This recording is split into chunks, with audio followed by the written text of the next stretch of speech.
If you followed English football long enough, you'll remember a period when the Premier League felt like a battleground rather than a showcase. Long before the modern, polished era, the league was dominated by players who thrived on intensity, confrontation, and raw authority. And among all of them, one name stood above the rest: Roy Keane. Today, he's often recognized for his sharp punditry, but years ago, Keane was something entirely different. A relentless, commanding midfielder who struck fear into opponents across the country. As time passes, it's easy to forget just how influential he truly was. So, in today's video, we are revisiting the triumphs and the controversies that shaped Roy Keane's legendary career. This is the story of Roy Keane.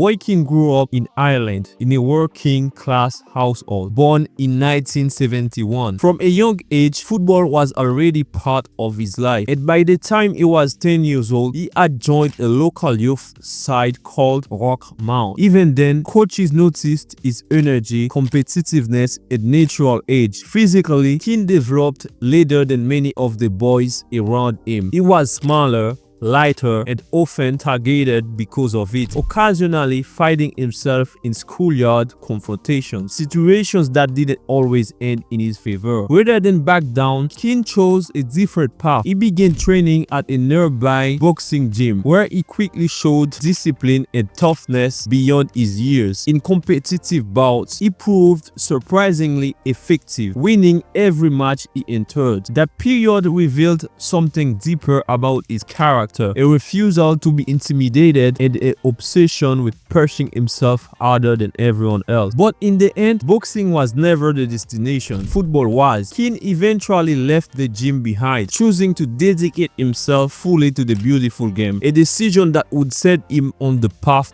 to becoming one of the most formidable midfielders the sport has ever seen.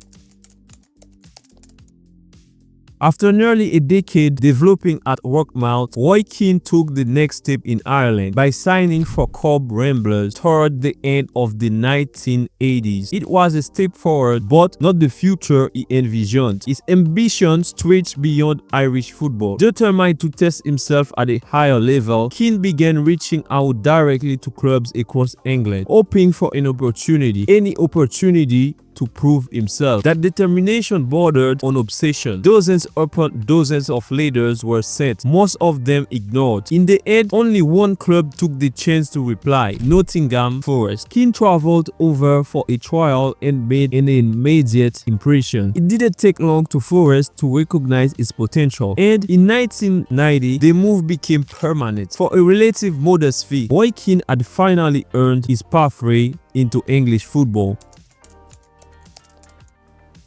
Nottingham Forest became the place where Roy Keane stopped being just a promising talent and started becoming a complete midfielder. Over 3 seasons at the City Ground, he was a constant presence, trusted week after week in one of the most demanding environments in English football. He wasn't just there to break up play. Keane contributed going forward as well, arriving late into the box and adding goals to his game, something that separated him from many midfielders of the era. Even before arriving in England, Keane was known for his engine and technical ability, but progress was where those traits hardened. The league was faster, more physical, and far less forgiving, forcing him to embrace a more aggressive and compromising style, the version of Keane fans would later recognize instantly. That edge was shaped by the culture around him. Under Brian Clough, standouts were ruthless and mistakes were not tolerated. Discipline came before comfort, and respect had to be earned.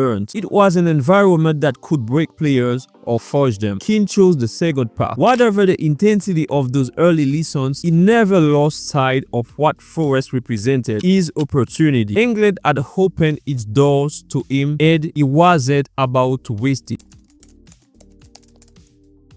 Keane's performances at Nottingham Forest didn't go unnoticed for long. Top clubs across Europe started keeping tabs on the Irish midfielder, drawn to his combination of stamina, skill, and competitive fire. While names like Real Madrid and Blackburn were reportedly in the mix, it was Manchester United that ultimately secured his signature in 1993 for £3.75 million, a record fee in Britain at the time. United were fresh off a league title and already had a formidable squad, featuring legends such as Eric Cantona, Mark Hughes, and the veteran Brian Robson. Yet, injuries to Robson, who was 36 at the time, opened the door for Keane to make an immediate impact from his first season. Keane proved he was worth every penny. He helped steer United to the second Premier League title in 1994 and quickly became a cornerstone of their midfield. Over the next 3 seasons, he collected 2 more league titles, cementing his role as the driving force and undisputed leader in the heart of Manchester United's team. In 1997, after Eric Cantona's unexpected retirement, Roy Keane was handed the captain's armband at Manchester United. While leadership can overwhelm some players, Keane embraced it with his usual intensity. Shortly after taking on the role, he suffered a serious cruciate ligament injury during a match against Leeds United while challenging alf-inge Haaland, the father of Erling Haaland. To make matters worse, Haaland accused him of exaggerating the injury, while Keane writhed in pain. Despite the setback, Keane's competitive spirit remained unbroken and he worked tirelessly to recover. By the start of the 1998-99 season, Keane was back in action, just in time for what would become one of Manchester United's most historic campaigns. Throughout that treble-winning season, he led the midfield with authority, setting the tone for the team and ensuring every player maintained high standards. His leadership was central to United's relentless drive and ultimately the extraordinary success.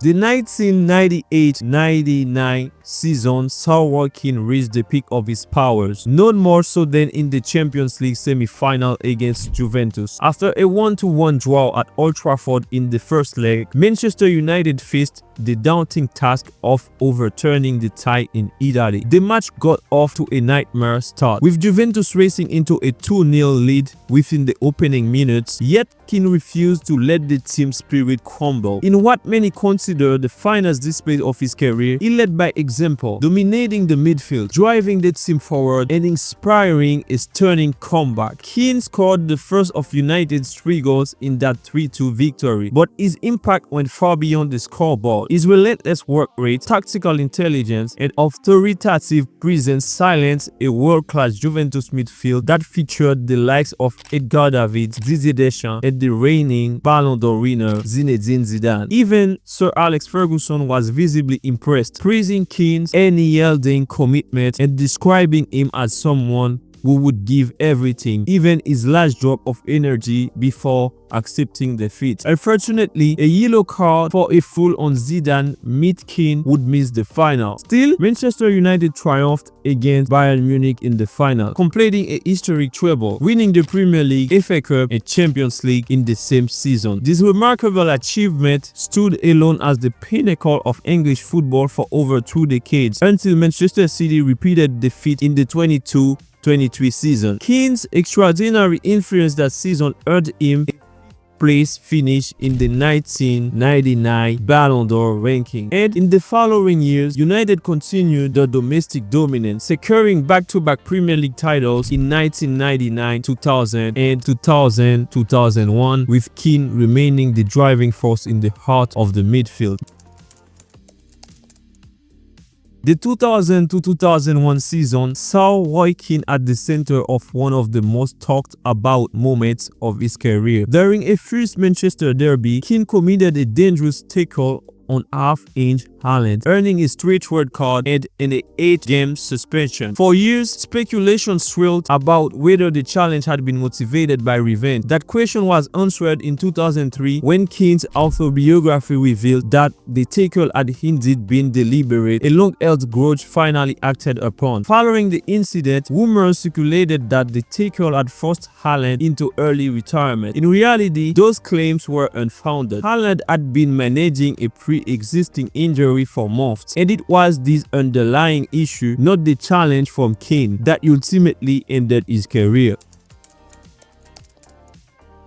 By the preseason leading into the 2005-2006 campaign, cracks had begun to appear between Roy Keane and Sir Alex Ferguson. Disagreements reportedly emerged over the intensity of training sessions and the methods of assistant coach Carlos Queiroz, creating tension in the camp. After more than a decade at Manchester United and following a very public falling out with Ferguson, Keane decided it was time to move on. In November 2005, he made the switch to Celtic, seeking a fresh start in Scottish football. Keane's time in Glasgow was brief. He spent just half a season with Celtic before announcing his retirement from professional football on June 12, 2006, bringing to a close an extraordinary playing career. Looking back, his list of honors is staggering: 7 Premier League titles, 4 FA Cups, and a Champions League crown, among numerous other awards. Few midfielders in history can match that kind of haul.